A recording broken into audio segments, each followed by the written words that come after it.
Hello friends, तो देखो current electricity का नेक्स्ट टॉपिक अब स्टार्ट करते हैं। तो हम पढ़ेंगे आज रेजिस्टेंस क्या होता है, जो डिवाइस रेजिस्टेंस ऑफर करता है उसको क्या बोलते हैं, रेजिस्टेंस किस किस चीज पे डिपेंड करता है, इसके यूनिट्स क्या है, इसके डायमेंशंस क्या है। तो ये सब चीजें आज हम देखेंगे।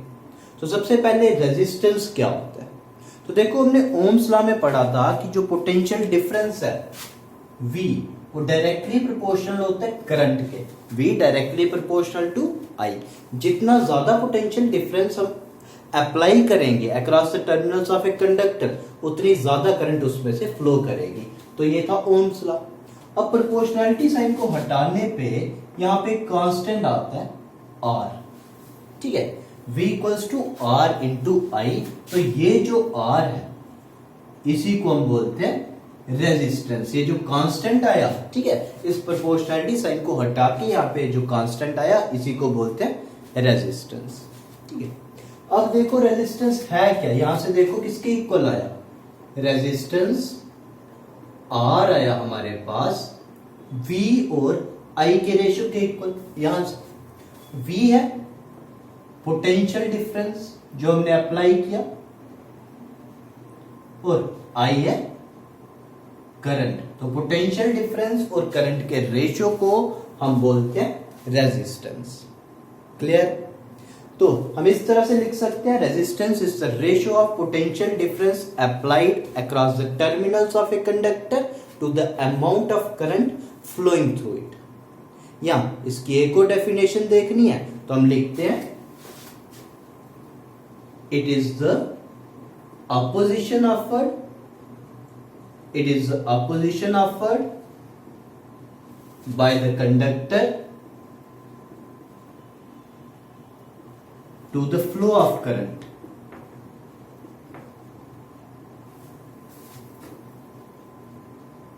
ठीक है, जब कंडक्टर के थ्रू करंट फ्लो करेगी तो उसको जो अपोजिशन मिलेगा, ठीक है, उसको जो रेजिस्ट करेगा उसको बोलते हैं, ठीक है, उस प्रॉपर्टी को जो प्रॉपर्टी उसको रेजिस्ट कर रही है, जिस वजह से वो रेजिस्ट हो रहा है, उसी को हम बोलते हैं रेजिस्टेंस। तो ये था रेजिस्टेंस, ये आ गया इसका फॉर्मूला। अब देखो इसका कॉज क्या होता है, ठीक है। तो रेजिस्टेंस होता किस वजह से, तो ध्यान दो।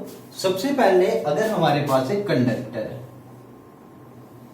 ये कंडक्टर है तो सीधी सी बात है, इसमें फ्री इलेक्ट्रॉन्स होंगे, फ्री चार्जेस होंगे। मान लो ये इसमें फ्री इलेक्ट्रॉन्स है, ठीक है, नेगेटिव चार्ज है।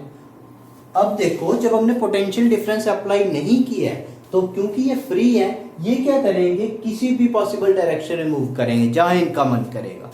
बट जब हम क्या करेंगे, यहां पे पोटेंशियल डिफरेंस का सोर्स प्रोवाइड करेंगे, ठीक है, बैटरी दे दी जब इसको, तो यहां पे ये बन गया पॉजिटिव, ये बन गया नेगेटिव। अब नेगेटिव से रिपल्शन मिली इसको, तो ये सारे जो फ्री इलेक्ट्रॉन्स हैं ये मूव करने लगेंगे किसी एक पर्टिकुलर डायरेक्शन में और कंट्रीब्यूट करेंगे टू द इलेक्ट्रिक करंट। जब ये पर्टिकुलर डायरेक्शन में मूव करते हैं तो क्या होता है, जब ये एक पर्टिकुलर डायरेक्शन में मूव करेंगे तो ये टकराएंगे with the ions of the conductor. ये जो कंडक्टर के डिफरेंट आइंस होंगे, वो सारे आइंस होंगे इसके पास, ये उनके साथ टकराएंगे। जब इनकी कोलिजन होगी तो इनके मोशन को कुछ, ठीक है, हर्डल आएगी, ठीक है, इनका मोशन जो होगा वो रेजिस्ट होगा, और ये जो प्रॉपर्टी है इसी को हम बोलते हैं रेजिस्टेंस। तो क्लियर हुआ। इसको पोटेंशियल डिफरेंस अप्लाई करने पे फ्री इलेक्ट्रॉन्स एक डायरेक्शन में मूव करने लगे। जब ये फ्री इलेक्ट्रॉन्स एक डायरेक्शन में मूव कर रहे थे, बीच में कंडक्टर के आइंस आए, ये फ्री इलेक्ट्रॉन्स उनके साथ कोलाइड करेंगे, तो इनका जो मोशन था जैसे पहले था, ठीक है, जैसे पहले था वो वैसा नहीं रहेगा। अब ये थोड़ी देर के लिए रुकेंगे, ठीक है। तो ये जो हर्डल आ रही है, ठीक है, ये जो रुकावट आ रही है, इसी को हम बोलते हैं रेजिस्टेंस। क्लियर। अब देखो ये आ गई रेजिस्टेंस और उसकी कॉस्ट। अब इसके यूनिट्स क्या होते हैं तो देखते हैं, यूनिट्स ऑफ रेजिस्टेंस।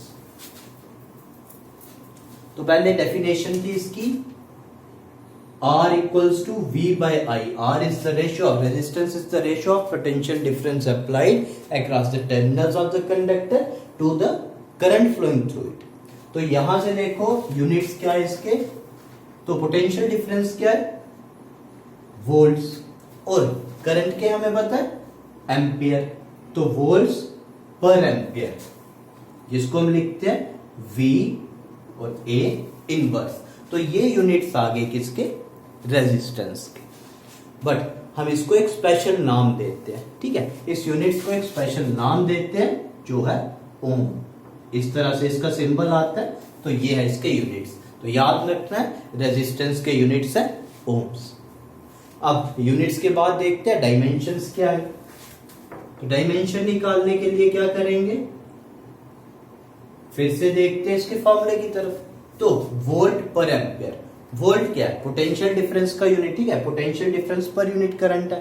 तो पोटेंशियल डिफरेंस देखो, हमने पढ़ा था पोटेंशियल डिफरेंस होता है work done per unit charge, ठीक है, W/Q, और ये आ गया करंट डिनोमिनेटर में।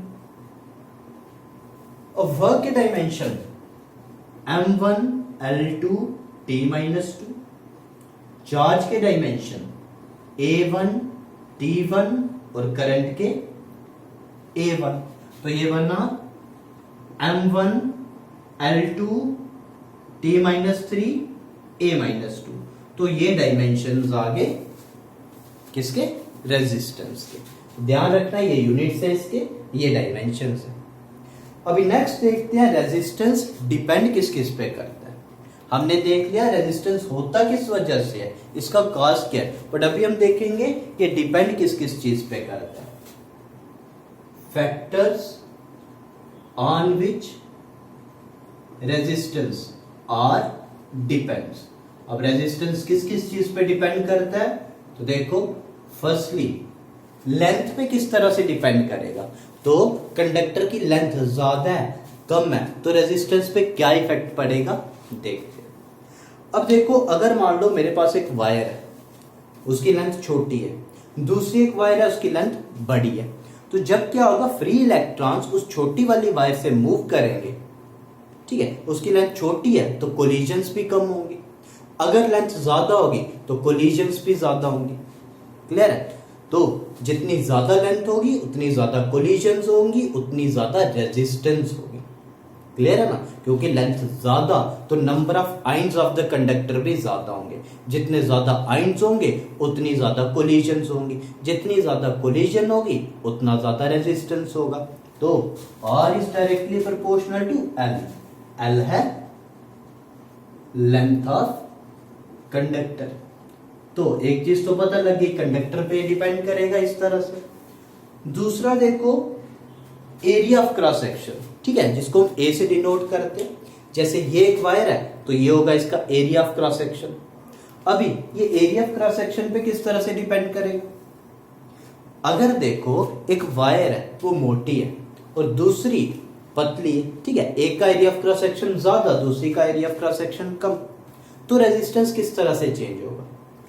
जब फ्री इलेक्ट्रॉन्स मूव कर रहे होंगे एक ज्यादा क्रॉस सेक्शन वाली वायर से, तो उनको ज्यादा स्पेस मिलेगी मूव करने के लिए। बट अगर वो क्या करेंगे, कम क्रॉस सेक्शन वाले, ठीक है, कम क्रॉस सेक्शन वाले एरिया से कम क्रॉस सेक्शन वाली वायर से मूव करेंगे तो उनको कम स्पेस मिलेगी मूव करने के लिए। जितनी कम स्पेस मिलेगी उनको मूव करने के लिए उतनी ज्यादा कोलिजन्स होंगे, ठीक है। जैसे देखो एक गली है, एक पतली सी गली है, एक चौड़ी सी गली है, तो जब आप क्या करोगे, पतली गली से मूव करोगे तो आप ज्यादा कोलाइड करोगे जो दूसरी तरफ से आ रहे होंगे या उस तरफ से बाकी लोग जा रहे होंगे, ठीक है। तो जितनी ज्यादा एरिया ऑफ क्रॉस सेक्शन होगा आप इतने इजीली वहां से मूव कर सकते हो।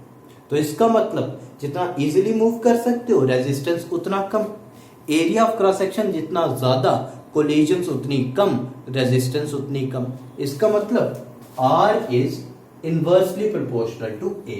A है एरिया ऑफ क्रॉस सेक्शन, ठीक है।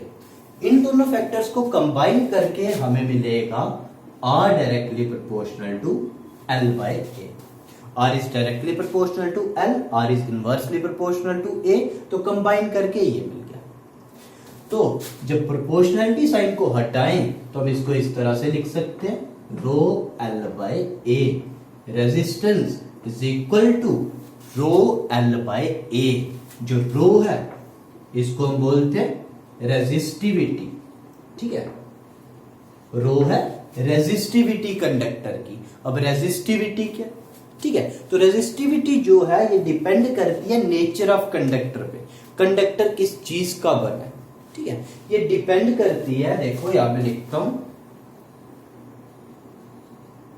नेचर ऑफ कंडक्टर और दूसरा टेम्परेचर पे। ठीक है, तो ये टोटल 4 फैक्टर्स हो गए। रेजिस्टेंस डिपेंड करेगा लेंथ पे, एरिया ऑफ क्रॉस सेक्शन पे, नेचर ऑफ कंडक्टर पे और टेम्परेचर पे। इन्हीं फैक्टर्स को कंबाइन करके मेरे को मिला R equals to rho L by A, where rho is a constant of proportionality known as resistivity of the conductor. अभी देखते हैं रेजिस्टिविटी को डिफाइन करना है तो किस तरह से डिफाइन करेंगे, पहले ये देखो। ठीक है, अभी इसको डिफाइन करना है तो देखो,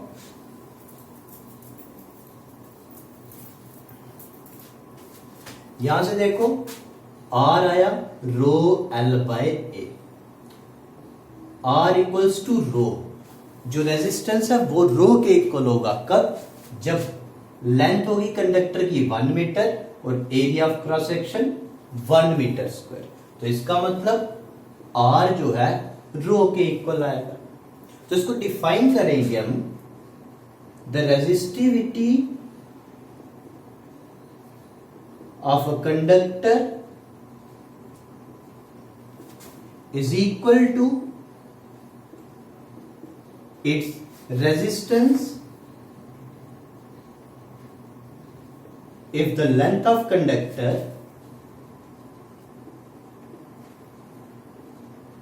is 1 meter and its area of cross section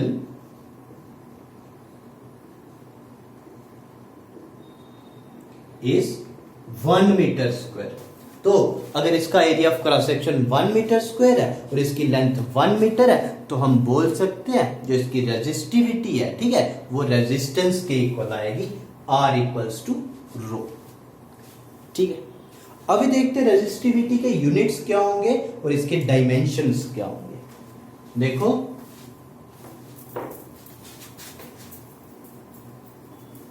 units तो डायमेंशंस देखने रेजिस्टिविटी के, तो देखो R equals to rho L by A है, तो रो किसके इक्वल आएगा, R A बाय L।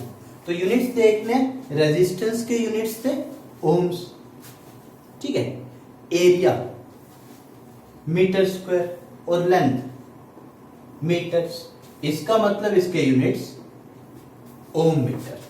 तो ध्यान रखो रेजिस्टिविटी के यूनिट्स हैं ओम मीटर। अभी बात आती है इसके डायमेंशंस क्या है। तो देखो इसके डायमेंशंस देखने के लिए पहले हमें पता होना चाहिए रेजिस्टेंस के डायमेंशंस क्या है। तो अभी हमने निकाले थे M1 L2 T-3 A-2, तो ये रेजिस्टेंस के डायमेंशंस थे। मल्टीप्लाई कर दो एरिया के डायमेंशन से और डिवाइड कर दो लेंथ के डायमेंशन से, तो ये क्या बनेगा, M1 L3 T-3 A-2। तो ये डायमेंशंस आएंगे रेजिस्टिविटी के। ध्यान रखना रेजिस्टेंस के यूनिट्स थे ओम, रेजिस्टिविटी के यूनिट्स ओम मीटर। रेजिस्टेंस के dimensions M1 L2 T-3 A-2 और रेजिस्टिविटी के dimensions M1 L3 T-3 A-2। Clear?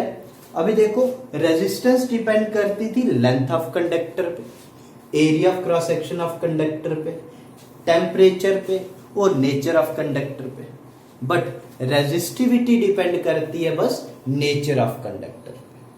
ठीक है, नेचर और टेम्परेचर पे। ठीक है, तो ये था रेजिस्टेंस क्या है, रेजिस्टिविटी क्या है। अभी एक चीज देखो,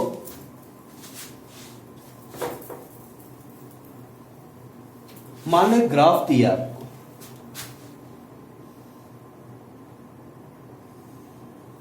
ये ग्राफ दिया आपको VI ग्राफ। ध्यान से देखो एक्स एक्सिस पे करंट है और वाई एक्सिस पे वोल्टेज है। आपको दो स्ट्रेट लाइंस दी हुई हैं, दो कंडक्टर के लिए ये ग्राफ है ए और बी के लिए। ठीक है, ए और बी के लिए ग्राफ है, आपको बोला है कि रेजिस्टेंस ए की बड़ी होगी या बी। क्या ए कंडक्टर की रेजिस्टेंस ज्यादा है या बी कंडक्टर की रेजिस्टेंस ज्यादा है? तो किस तरह से निकालेंगे, किस तरह से पता करेंगे? तो देखो आर होता है, रेजिस्टेंस होता है वी और आई का रेशो, वी और आई का रेशो। इसका मतलब यहां पे लिख दो slope of V I graph. ठीक है, slope of V I graph जो है वो हमें रेजिस्टेंस बताएगा, पर ध्यान रखना आई होना चाहिए एक्स एक्सिस पे, वी होना चाहिए वाई एक्सिस पे। तो हमें इसकी स्लोप मिलेगी रेजिस्टेंस के इक्वल। तो मतलब जिसकी स्लोप ज्यादा उसका रेजिस्टेंस ज्यादा। तो यहां से देखो स्लोप किसकी ज्यादा होगी, तो जो बड़ा एंगल बनाएगा, जो बड़ा एंगल बनाएगा उसकी स्लोप ज्यादा होगी। तो बड़ा एंगल बना रहा है ए, इसका मतलब resistance of A is greater than resistance of B. तो देखो अभी हमने देखा रेजिस्टेंस क्या है, रेजिस्टिविटी क्या है, ये किस पे डिपेंड करते हैं, इनके यूनिट्स डायमेंशंस क्या है।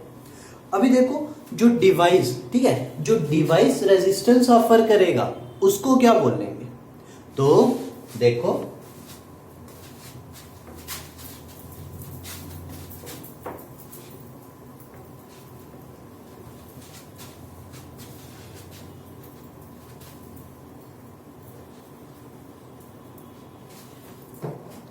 देखो रेजिस्टर, ठीक है, रेजिस्टर क्या है? तो हमने बात की जो भी डिवाइस रेजिस्टेंस ऑफर करता है, ठीक है, उसको हम बोलते हैं रेजिस्टर। रेजिस्टेंस एक प्रॉपर्टी है, बट जो भी डिवाइस रेजिस्टेंस ऑफर करे उसको हम बोलेंगे रेजिस्टर। तो हम इसको लिखेंगे a device that offers resistance. ठीक है, अभी रेजिस्टर को डिनोट किससे करते हैं, इसका सिंबल क्या है? ठीक है, इसका सिंबल क्या देखो, तो ये है रेजिस्टर का सिंबल, एक फिक्स्ड रेजिस्टर का। बट अगर इसकी रेजिस्टेंस चेंज होती है, एक फिक्स्ड वैल्यू नहीं है, तो हम इसको इस तरह से डिनोट करते हैं, इस तरह से इसका सिंबल बनाते हैं ये। तो ये है वेरिएबल रेजिस्टर। हम वेरिएबल रेजिस्टर इस तरह से भी बनाते हैं,